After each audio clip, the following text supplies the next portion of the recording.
Uzak Şehir yeni bölümde neler olacak?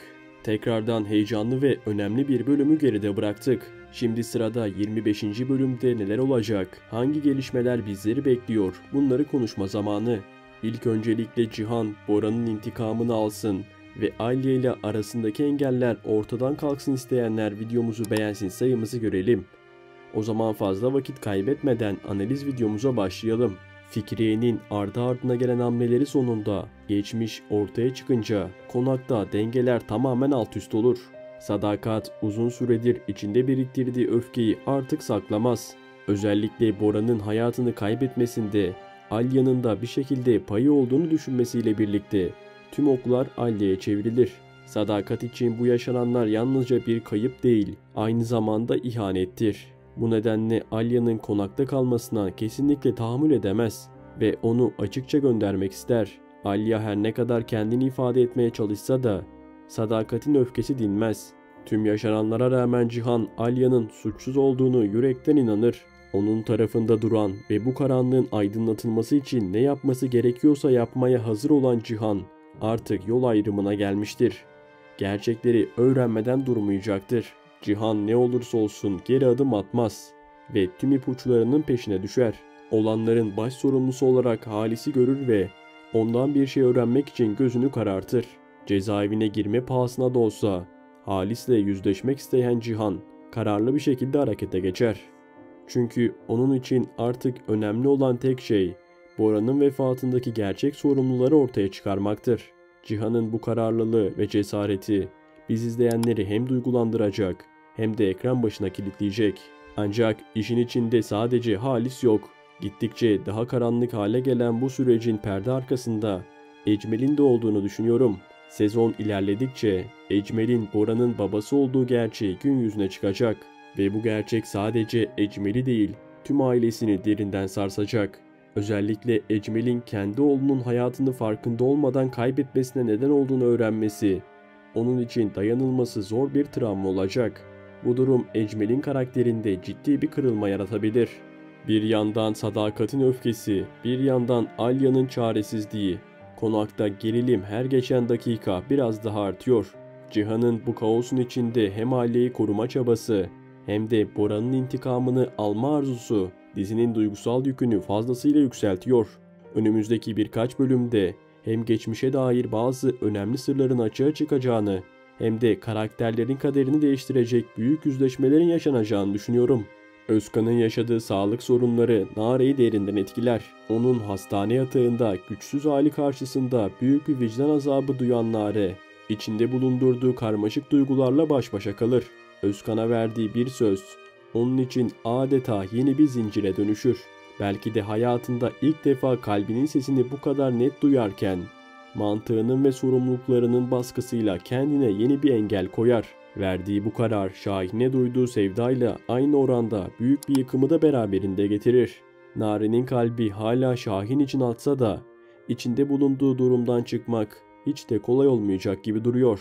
Diğer yandan Şahin Nare ile yaşadığı duygusal bağın bu kadar sık bir araya gelen sorunlarla zedelenmesinden oldukça yorgun düşer.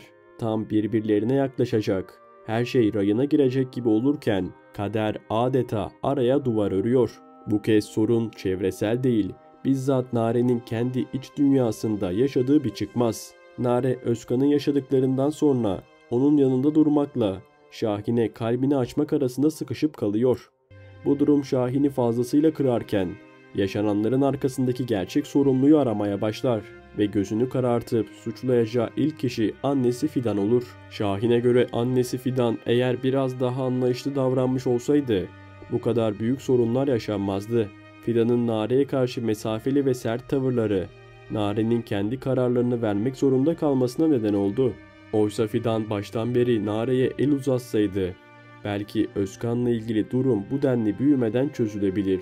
Hem aileler arası gerginlik azalır hem de Nare ile Şahin'in ilişkisi bu kadar yer almazdı. Şahin'in içinde biriken öfke annesiyle arasındaki gerilimli bir yüzleşmeyi kaçınılmaz hale getirecek.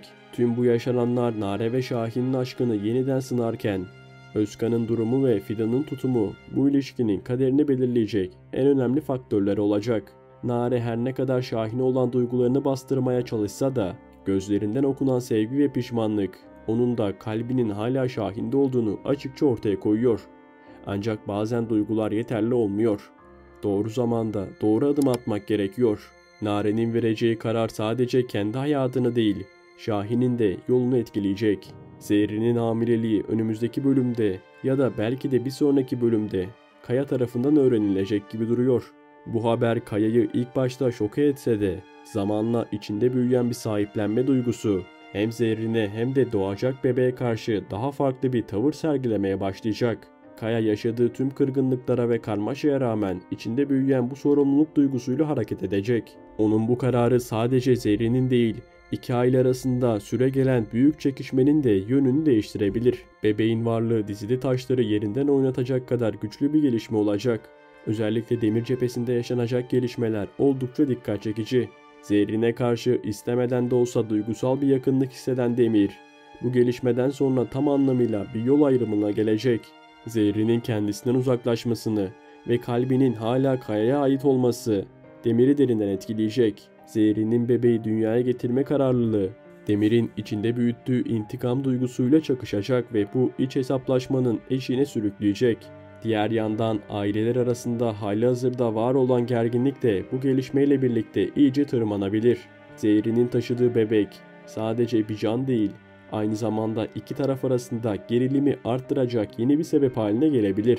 Ailelerin bu konuya yaklaşımı hem Zehrin'in üstündeki baskıyı arttıracak, özellikle Zehrin'in bebeğini aldırmasını isteyen Demir'in bu isteği karakterler arasında kırılma noktasına neden olabilir. Ancak Zehrin'in güçlü ve kararlı duruşu burada devreye girecek.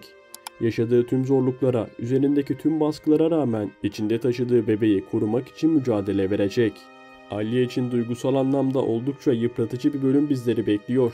Sadakatle yaşadığı sert tartışmalar ve Cihan'dan uzak kalmanın getirdiği özlem onu ruh halini derinden etkileyecek gibi görünüyor. Zaten konaktaki herkesin gözünün üzerinde olduğu bu dönemde Alya kendini daha da yalnız hissetmeye başlayacak. Ancak bu yalnızlık onu yıkmak yerine içindeki gücü daha da ortaya çıkaracak. Çünkü Alya'nın hayatındaki en büyük motivasyonu artık Deniz olacak.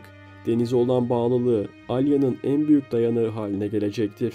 Ne yaşanırsa yaşansın, neyle sınanırsa sınansın, evladı için dimdik ayakta kalmaya kararlı bir anne resmi çizecek. Özellikle konakta üzerine yüklenen tüm suçlamalara ve dışlamalara rağmen geri adım atmaması, Alya'nın ne kadar güçlü bir karaktere sahip olduğunu bir kez daha gösterecek. Diğer yandan sezon finaline yaklaşırken izleyicinin uzun zamandır beklediği o duygusal yakınlaşmada adım adım geliyor. Birbirlerine duydukları sevgi, yaşadıkları onca acının, yanlış anlaşılmanın ve ayrılığın ardından çok daha güçlü bir şekilde ortaya çıkacak.